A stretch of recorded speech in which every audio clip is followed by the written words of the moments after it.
Okay, in this video we'll go through the IBDP Standard Level Math 2016 Paper 1 times on 1. We'll solve this paper completely in this video, so be sure to reserve 1 hour of your time to watch this video in full. The PDF file of this paper will be attached below in the description.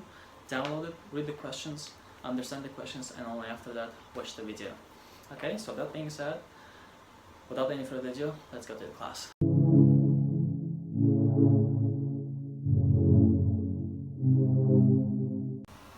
Okay, so welcome back to this video. My name is Kairat and I'm a private math tutor here in Hong Kong, and this is my office here. If this is your first time watching any of our videos, subscribe to our channel, be the first one to be notified when we post the video. And if you're IBDP IGCSE student, this will help you a lot. So in this video we'll go through the May 2016 paper 1 times on 1. The first question. Function f of x is 8x plus 3, gx is 4x. Write down g of 2. So easy. G of 2 will be equal to, we'll substitute instead of this x, so it's 4 times 2, which is 8. Okay, part B. Write down, find f of gx. F of gx. Now this is called composite function. This is equal to f bracket gx. And then the next step, f gx here will be replaced by 4x. So f of 4x will be equal to 8 times 4x plus 3.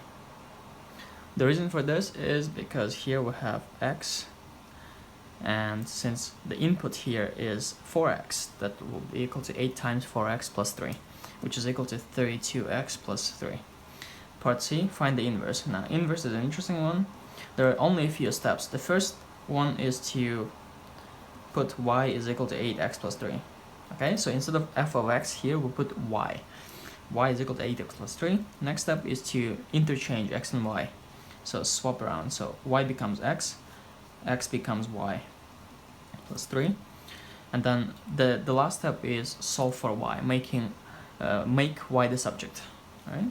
So x minus 3 is equal to 8y. What we did is we just took this to the other side and then divide by 8. So x minus 3 over 8 is equal to y. So that means the inverse function f minus 1x, f inverse is x minus 3 over 8. Alright, that's the inverse. Next question. Pause this video, read the question, understand it, and then only after that watch the video. Following diagram, Venn diagram, shows the events A and B. PA is this, PA union B is 0.8, PA intersection B is 0.1. So this is union, that's intersection. The values of P and Q are probabilities. That means P and Q is between 0 and 1, because probabilities cannot be larger than 1 and cannot be smaller than 0. Write down the value of Q. Okay, so what we're gonna do in this question is, by looking on this middle, the middle is represented by the letter Q. That means Q is simply the intersection, which is 0.1, right? Because PA intersect B is 0.1, that means Q is 0.1. Next one, find the value of P. Now we know that probability of A is equal to here 0.4, which means that this circle here is represented by P plus Q will be equal to 0.4, right? P plus Q is 0.4. We know Q is 0.1, so that means P plus 0.1 is equal to 0.4, which means P will be equal to 0.3, okay? And how about PB? Find the probability of B. So to do this question, we need to find out this circle here, right?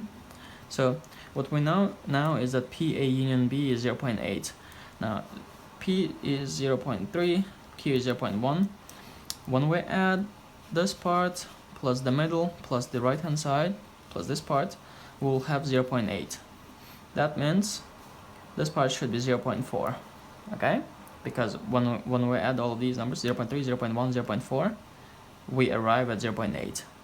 It should be 0.4, which means that probability of B will be this entire circle. The middle plus this part, okay, plus this part. So it's 0.1 plus 0.4, which is 0.5, okay?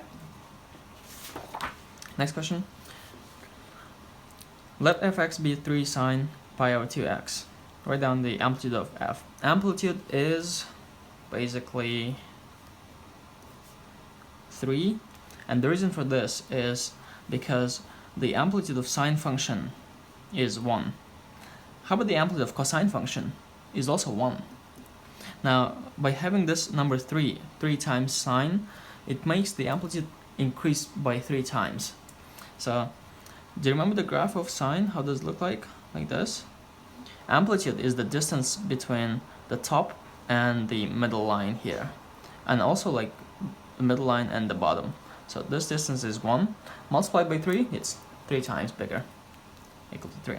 Find the period. Now the period is affected, so pi over 2 here is the number that multiplies with the x. So it's pi over 2 times x. So originally sine function has the period is 2 pi. Right? You got to remember this. Sine and cosine functions have a period of 2 pi, which means that the period of this function will be 2 pi divided by pi over 2. It's a rule, like when we have sine of, let's say, any number, bx, the new period for this function would be 2 pi divided by b. Whatever the number here is, we divide by that number. So in this case, we divide 2 pi by pi over 2. And then when you simplify this, pi and pi will cancel out, so it's simply 2 divided by 1/2, which is equal to 4. Right? 2 divided by 1/2 is 4. So 4 is the new period. 4 units is the period, okay? So on the following grid, sketch the graph of f. So we're gonna do the following. So we're just gonna substitute this point 1, point 2, point 3, point 4 inside this function. So let's actually on the side here evaluate 3 sine pi over 2 times 1, 3 sine pi over 2 times 2, and then 3 sine pi over 2 times 3, 1 by 1, 3 sine pi over 2 times 4, and also let's do this, 3 sine pi over 2 times 0. So the first 3 sine pi over 2 times 0 will be when you calculate it, pi over 2 times 0 is 0, so sine of 0 is 0, 3 times 0 is 0. How about this? Sine of pi over 2 times 1, pi over 2 times 1 is pi over 2. Sine of pi over 2 is 1, 3 times 1 is 3. Next, pi over 2 times 2 is pi. Sine of pi is is 0. Sine of pi is 0, so 3 times 0 is 0. Next one, pi over 2 times 3 is 3 pi over 2. Sine of 3 pi over 2 is -1. -1 times 3 is -3. Pi over 2 times 4 is 2 pi. Sine of 2 pi is 0. So this is 0. Okay, let's sketch these points. So 0, 0. When we put 1, we get 3. So 1 is 3. When we put 2 instead of x, we get 0. So it's 0 at this point. When we put 3, we get -3. So 3 is -3 here. Put 4, we get 0. So this is how the graph looks like then. Just connect those points. And we only sketch the graph from 0 to 4, because that is the domain that's given here between 0 and 4. Okay? So if there are any questions so far, leave them down below in the comments. Don't forget to subscribe to our channel, hit the like button to be notified about these videos. And let's continue. Question 4. Consider the following sequence of figures. Figure 1 contains 5 line segments. So given that figure n contains 801 line segments, show that n is 200.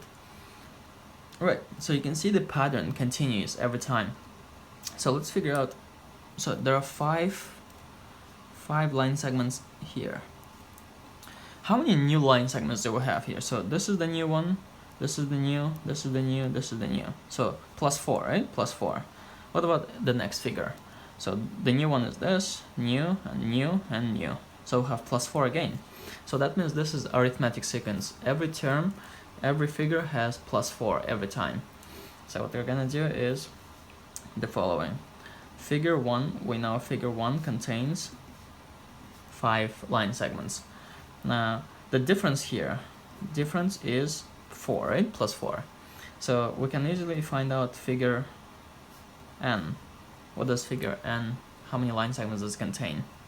So as you might remember, the formula for arithmetic sequence is the following: an is equal to a1 plus n minus 1 multiplied by the d, right? So let an be the number of line segments in figure n. So what we're gonna do is an is equal to, we know a1 is 5, so 5 plus n minus 1, d is 4, so times 4.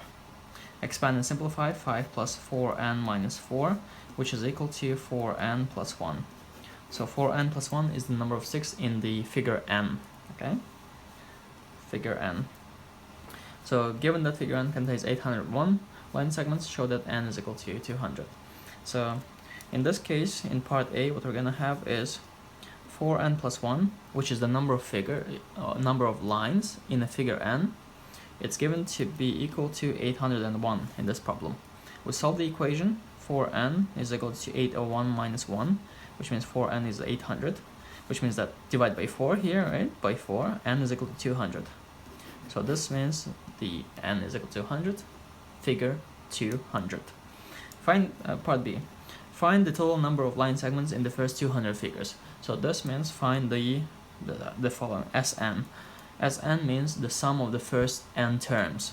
So there is a formula like this: n over 2 times 2a1 plus n minus 1 times d, right? You got to memorize this formula. Anyways, it's given in the formula booklet, but you better memorize this formula, because if you don't, then you'll be a bit scared. Okay, so that means we need to find S200, because the question is the first 200 figures is equal to 200 over 2 times 2.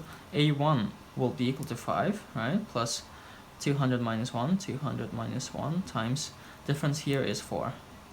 Bracket, calculate. 200 divided by 2 is 100. 2 times 5 is 10, plus 200 minus 1 is 199 times 4. Okay, let's simplify this. 100, and then inside the brackets, when you multiply this, 199 times 4 is 796, and plus 10 is 806. So the final answer is 80,600. That's the number of line segments in total number of line segments in the first and 200 figures. Okay, 80,600. So two formulas that we'll have used: formula for the so-called general term and the formula for the sum of the first n terms. Okay, moving forward, question 5. Consider fx is equal to x. By the way, the PDF file will be left below, attached in the description below for this paper. I'll just attach it, okay? Please feel free to download this paper. So consider fx is equal to x squared plus qx plus r. The graph of f has minimum value when x is minus 1.5. The distance between the two zeros of f is 9. Show that the two zeros are 3 and minus 6. Okay, this is a very good question. So apparently the graph looks like this. So x equal to minus 1.5 will be somewhere here, right? Let's say this is minus 1.5, and let's say hypothetically the graph has the minimum of the vertex at this point, and it goes like this basically, right? So this is the minimum point, minimum value at x equal to minus 1.5. So this point here will be called vertex. And the good thing about vertex is that it's like in the middle, and like if you draw this line, vertical line, this line is called axis of symmetry. And axis of symmetry divides the parabola into two equal parts, left part and the right part.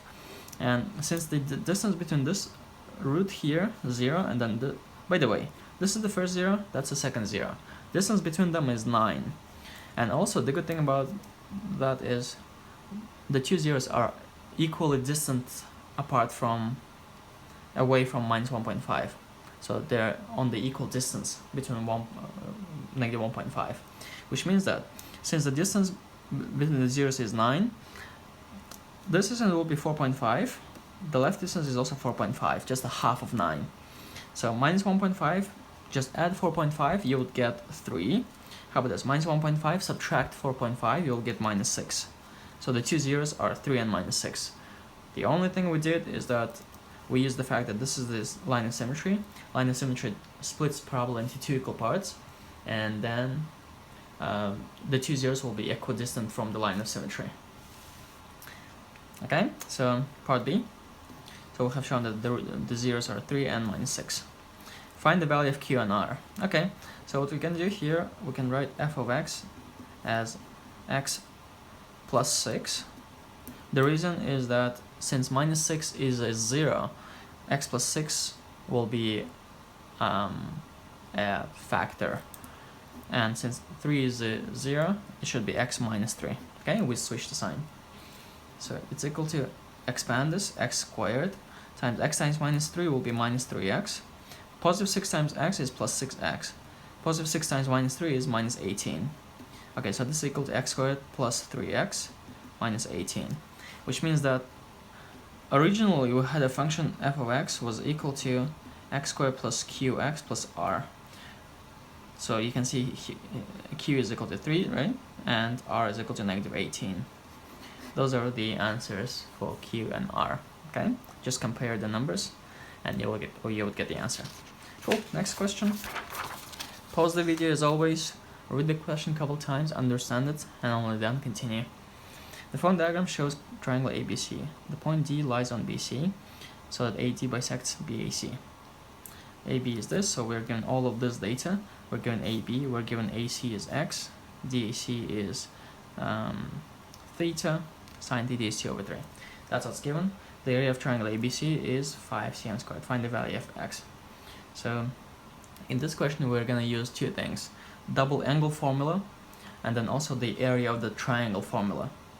So the first thing, given that sine theta is 2 over 3, sine theta is 2 over 3.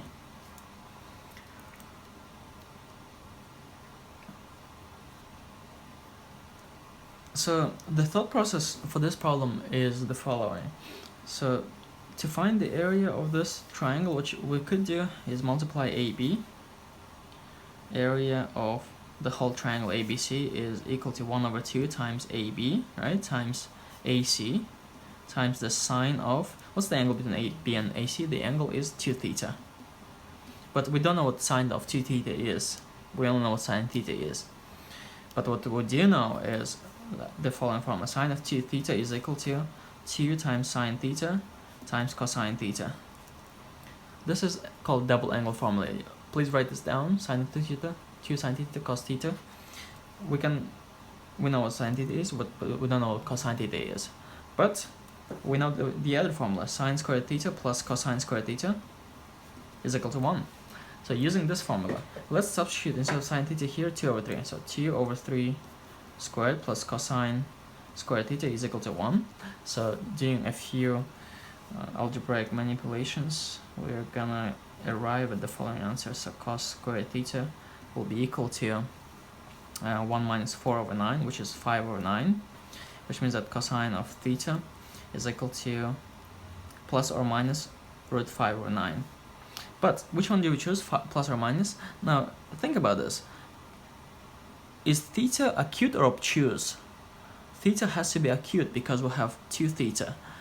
If it was obtuse, then in that case 2 theta would be a reflex angle. It would be larger than 180. But in this triangle, theta has to be acute, right? Theta has to be less than 90. Because if it's not less than 90, if it's larger than 90, that means 2 theta would be larger than 180, which cannot happen because A here is the angle. Angles should not be larger than 180 in a triangle. Okay, so we'll choose plus sign from here, and root 5 over 3 is simplified form for cosine theta. So now going back to sine 2 theta, it's equal to 2 times 2 over 3, which is sine theta, times root 5 over 3, which is equal to, multiply this together, it will be 4 root 5 over 9. 4 root 5 over 9 is the value of sine 2 theta. Next step. Now we're given the area here. Area of this triangle is 5. So that means 5 is equal to 1 over 2. AB is 2 root 5. Times AC is x. Times sine theta is 4 root 5 over 9. Okay, let's simplify this. 5 is equal to 1 over 2, so 2 and 2 will cancel out, okay? And next step is that root 5 times root 5 is simply 5. So that will be equal to 5 times 4, right, times x divided by 9. Now we have 9 here. Okay, so from here 5 and 5 can let's not cancel anything. So 5 is equal to, keep 5, 20x over 9. Multiply by 9, so 45 is equal to 20x. X is equal to 45 over 20. Okay, which means that x is equal to, when you use calculator, it will be 2.25. Okay, so that's the length of the x. 2.25 is the answer. So a few things we used double angle formula, we used the formula sine squared theta plus cosine squared theta is 1. We used the area of triangle formula, and we solved the problem like this. Hopefully it was clear. Leave the comments down below if anything was not clear. Next question. Let fx be equal to sine this, and then the graphs of f and g intersect at exactly 1 point.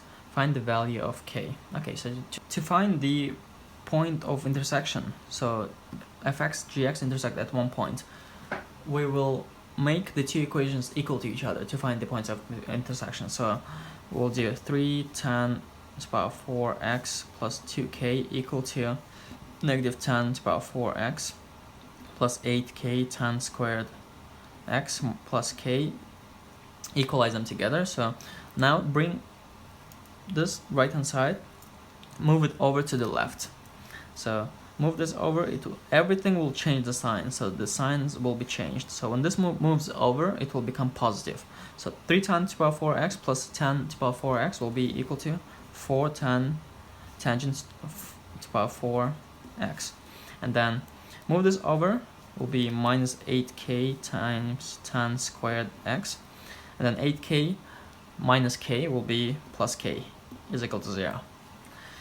When you look at this, it looks like a quadratic equation, because this will be simply equal to 4 and then tan squared x, the whole thing squared, minus 8k tan squared x plus k. So this is very similar to the quadratic. In fact, this is a quadratic equation. Tan squared x is like an x, so x squared and then x. So what's the value of a here? A is 4, b is minus 8k, and c is k. So exactly 1 point of intersection means that this quadratic has one root only. One root happens when the discriminant is equal to 0. So one root means discriminant is equal to 0 of this equation.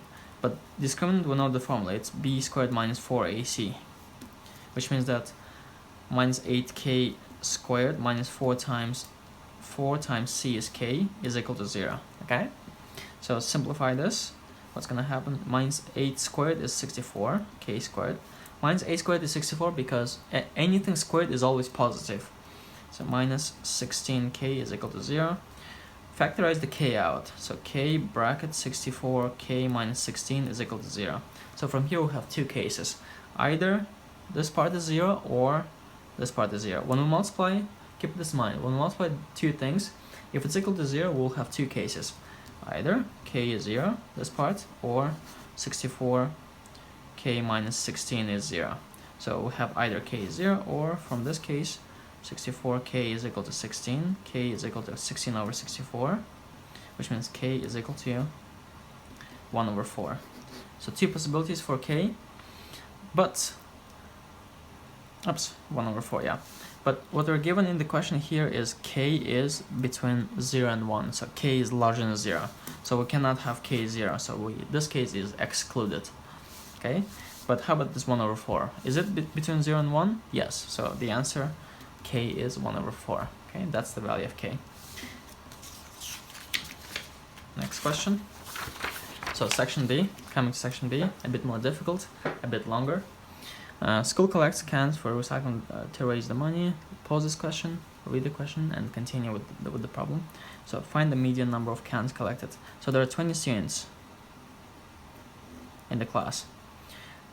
20 students. To find the median, what we're gonna do, first thing is to find the median place. 20 students, you got to remember this formula, n plus 1 over 2. N plus 1 over 2 is the term, which is the median. So 20 plus 1 over 2 is 21 over 2, which means it's 10.5. 10.5 means that the median here will be between the 10th term and the 11th term. So 10th to 11th terms. So the average of those two, right in the middle between those. So which one's the 10th? So we have, actually, if we list out all of the terms here, it will be the following. The first term is 2 and 0, it's 20. Second term is 21. Next term is 24. Next term is 29, 29, 31, 37, 37, 37, 38, 38, and then 41 next term. Okay, first, second, third, fourth, fifth, sixth, seventh, eighth, ninth, 10th, so 10th and 11th, 38 and 38. Add them together, divide by 2. What's the middle between 38 and 38? It's just 38. That means the median here, the answer is 38. Okay, so I hope this was clear how I listed them out. Stem means it's the first digit. Leaf means it's the second digit of the numbers. Okay. The following box and whisker plot also displays the number of cans collected by students in Sam's class. Alright, so what should we do here? Bring a new paper here. Write down the value of A. So in the stem and whisker plot, here's the definition of the numbers. This is the minimum number. This is the maximum number. Okay. This number is lower quartile. Usually it's denoted by Q1. This is the median number, Q2. B is the upper quartile, which is usually Q3.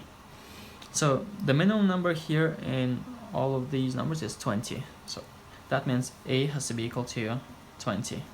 Okay. Next one. The interquartile range is 14. Find B. So interquartile range is the difference between the upper quartile and lower quartile. Shortly, it's just IQR. So write this down. IQR is equal to Q3 upper quartile minus Q1. So in this case, we have Q3 is equal to B, right? So B minus, but Q1, what's the Q1? It's 30. Keep this in mind. Lower quartile, median, and upper quartile. IQR is given like 14, right? So it's 14 is equal to B minus 30. Bring this 30 to the other side.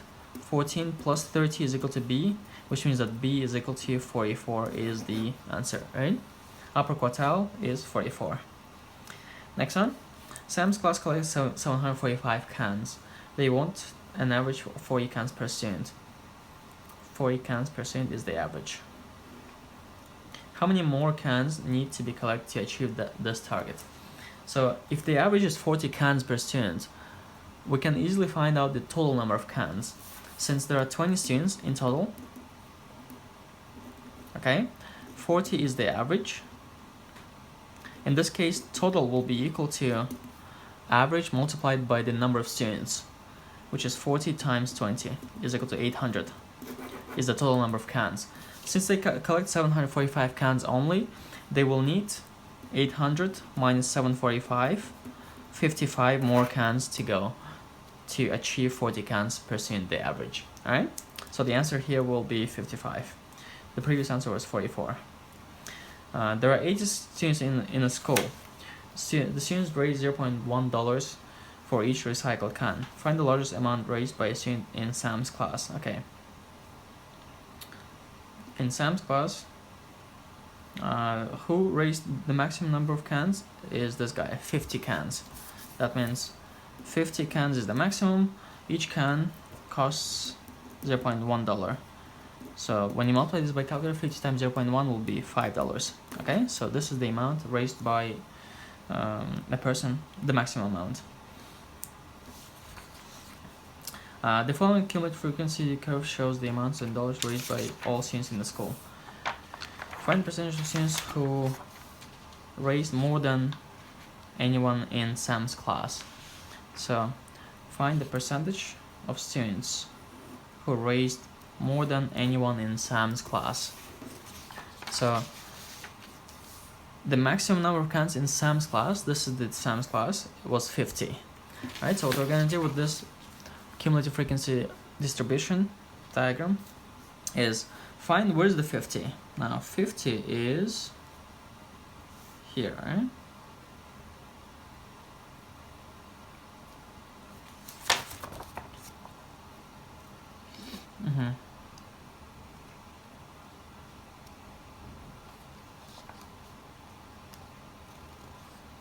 Yeah, so we had $5 was the maximum amount of money raised by anyone in Sam's class, right? It was $5, which means that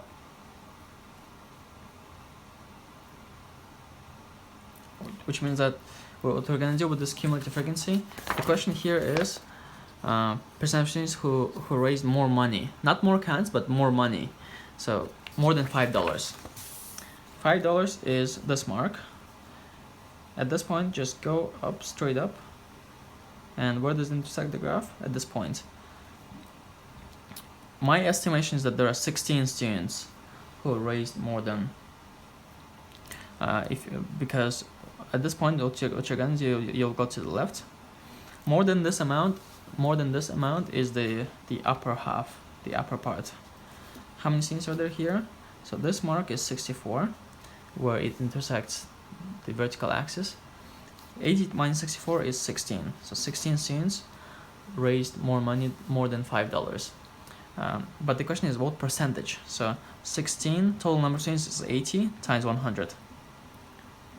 16 over 80 times 100 is the answer, which when you multiply by the calculator will be equal to 20%. So all we did here, we found $5, move up, move to the left, find 64, find out how many students raised more than $5, because the top part is more than $5. The lower part is less than $5.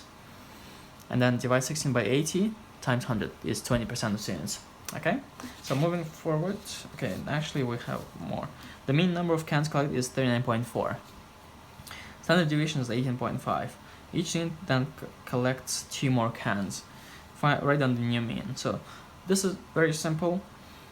When we increase the number of cans for each student, so each student collected 2 more cans, the average will go up as well by 2. So the average here, mean is 39.4. The new average is 41.4. Just add 2. But then write down the standard deviation. Just remember this, when we add numbers to each number, standard deviation doesn't change. Standard deviation is the spread of data. How wide is it? So add 2 is just increased by 2, but it's not wider or it's not narrower. It's the same spread of data.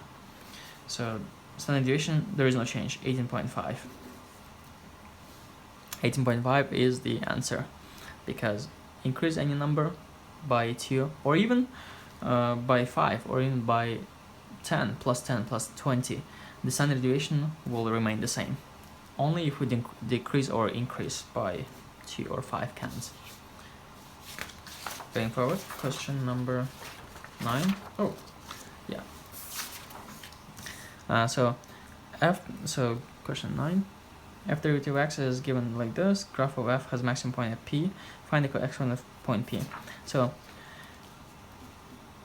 maximum or minimum points, at those points we'll have f derivative of x is equal to 0. Okay, f derivative of x will be equal to 0. So what we're gonna do, we'll make this 6 minus 2x over 6x minus x squared equal to 0.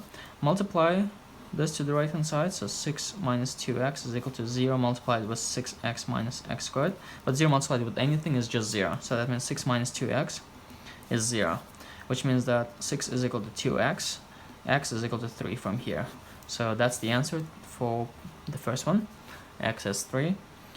The y-coordinate of P is ln 27, natural logarithm of 27. Find fx, expressing your answer as a single logarithm. Okay, so to find fx, what we're gonna do, we'll integrate this thing. So we know f of x is the same as integral of, if we integrate the derivative, we'll get the original function. F of x is the integral of the derivative. So derivative is 6 minus 2x over 6x minus x squared dx. Okay, so now if we look on this, it's not that simple, but what you get to realize is that this is actually, we'll use the substitution. So what we're gonna do is let u be equal to, you will usually call u the bottom, so 6x minus x squared is on the bottom, 6x minus x squared. U is this, so that means d of u is 6x, derivative is 6, x squared is 2x, and then don't forget to put dx. Alright, so this is what we got now. Now what we're gonna have, this integral here will be equal to integral of, now have a look on this part.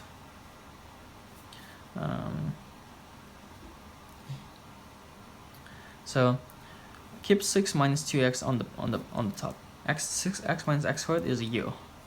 And then how about dx here? Now since we have the equation du is equal to 6 minus 2x times dx, what's gonna happen from this is that dx would be simply equal to du divided by 6 minus 2x. Okay, so just take this and divide.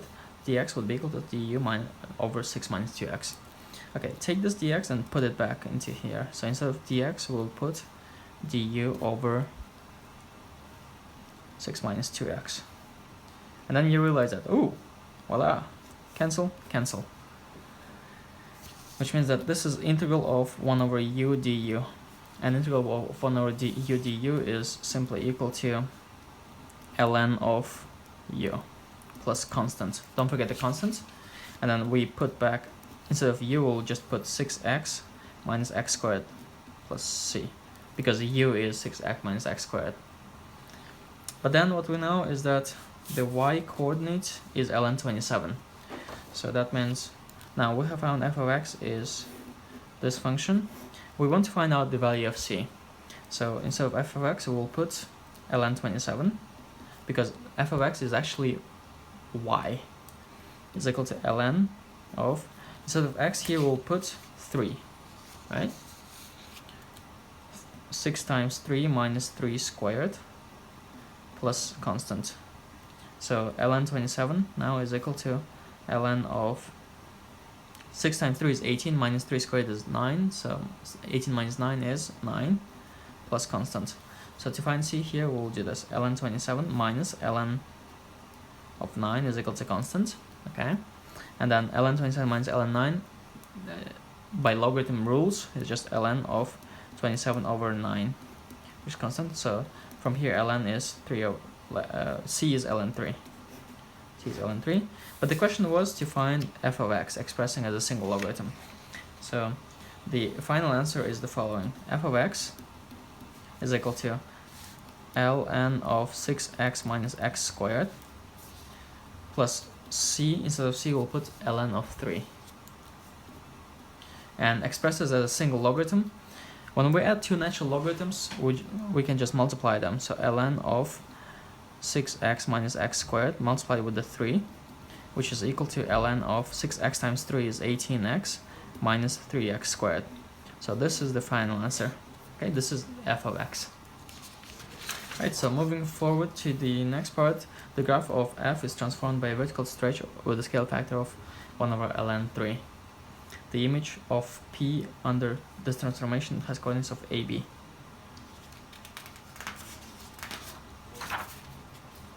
Find the value of a and find the value of b. So point P originally has a coordinates of 3 and ln of 27. Right, that's point P.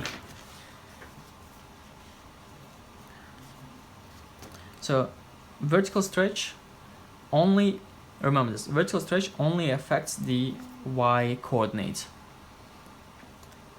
Vertical stretch does not affect the x coordinate. Horizontal stretch affects the x coordinate, but vertical stretch affects the y coordinate. So y coordinate here is ln 27. That means the new value of p, the p will be under this transformation. P will simply become x doesn't change, it's 3, and then vertical stretch by a factor of this, we just do the following: ln of 27 times ln times 1 over ln 3.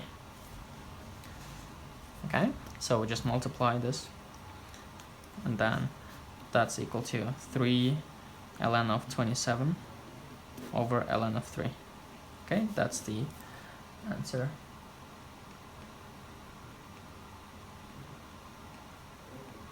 And what we can do here, we can actually simplify this ln of 27 divided by ln of 3. Now, what we know is that ln of 27 is the same as 27 is 3 cubed. 3 cubed. So by the logarithm rules, this exponent here will be moved to the front. So it will be 3 times ln 3. Okay, just move the exponent to the front. So that means this point here will be simply 3. ln 27 becomes 3 ln 3 divided by ln 3.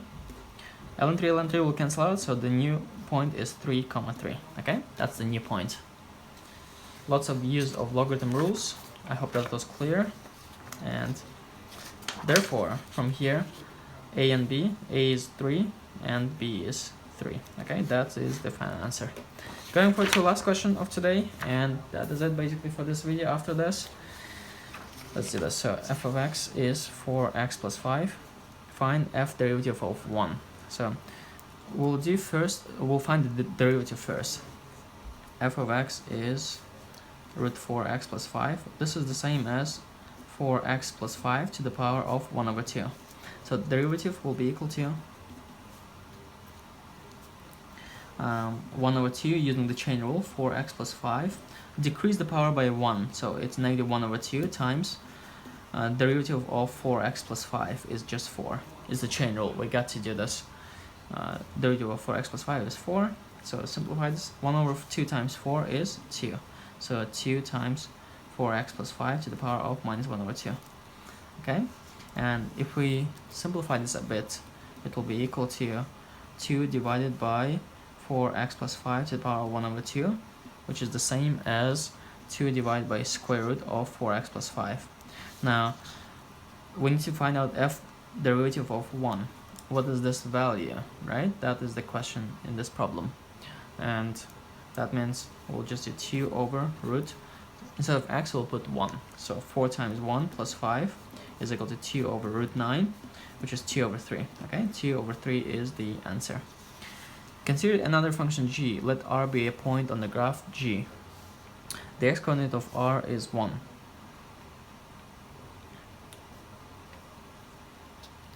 The equation of the tangent to the graph r is 3x plus 6. Okay, write down of g in g derivative of 1. So g derivative of 1. Now, since this is equation of the tangent line to the graph of g, right? To the graph of g. The answer will be simply the gradient. Gradient of this line is 3. So you got to remember this, that the gradient of the line is found by doing the derivative. So this is 3. You got to remember this fact that in order to find the tangent line, we first need to find the gradient, and the gradient is found by differentiating the function and putting the value of x in. So since the point here is 1, right? x1 is 1. G of derivative of 1 will be equal to 3. Okay? And how about g of 1? Write down g of 1. Now, g of 1 is an interesting one. So,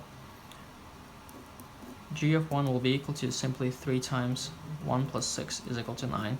You got to visualize this, because at the point 1, there's a tangent line, and tangent line is given by this equation, y is equal to 3x plus 6.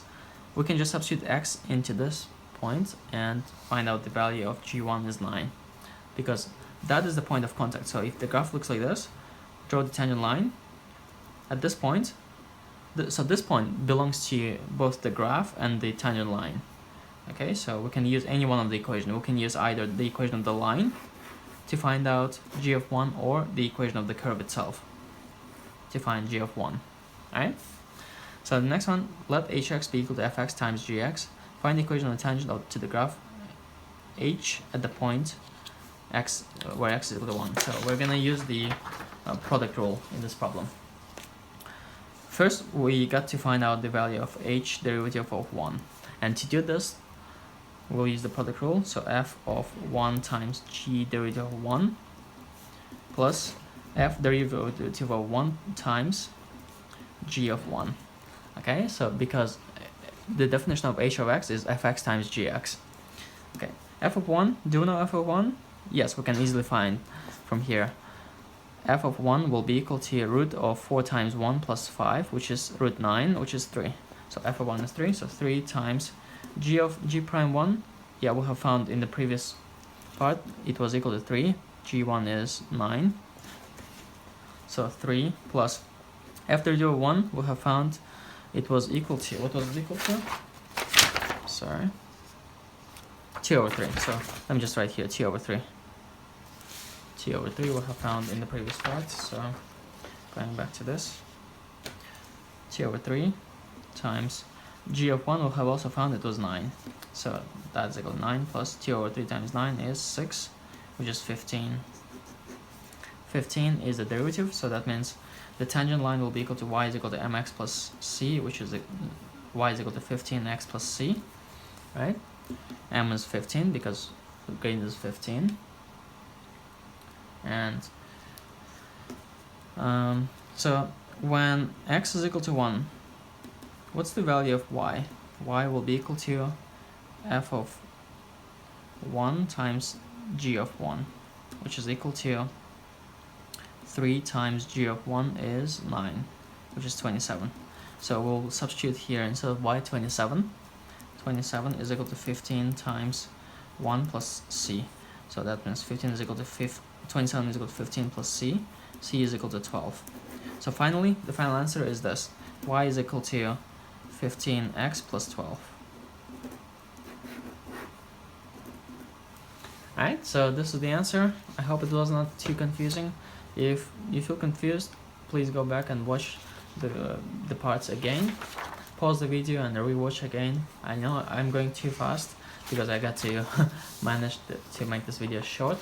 I hope this was useful for you. If you like this video, please hit the like button, subscribe to my channel here or there, click the notification bell so that when I post a video, you will be notified about the video. And having said this, this was the May 2016 paper 1 times on 1, and with this I will be uploading more videos, and more videos are coming, so you found a good resource for you to prepare, I hope. And having said this, I'll see you all in the next video. Thanks for watching.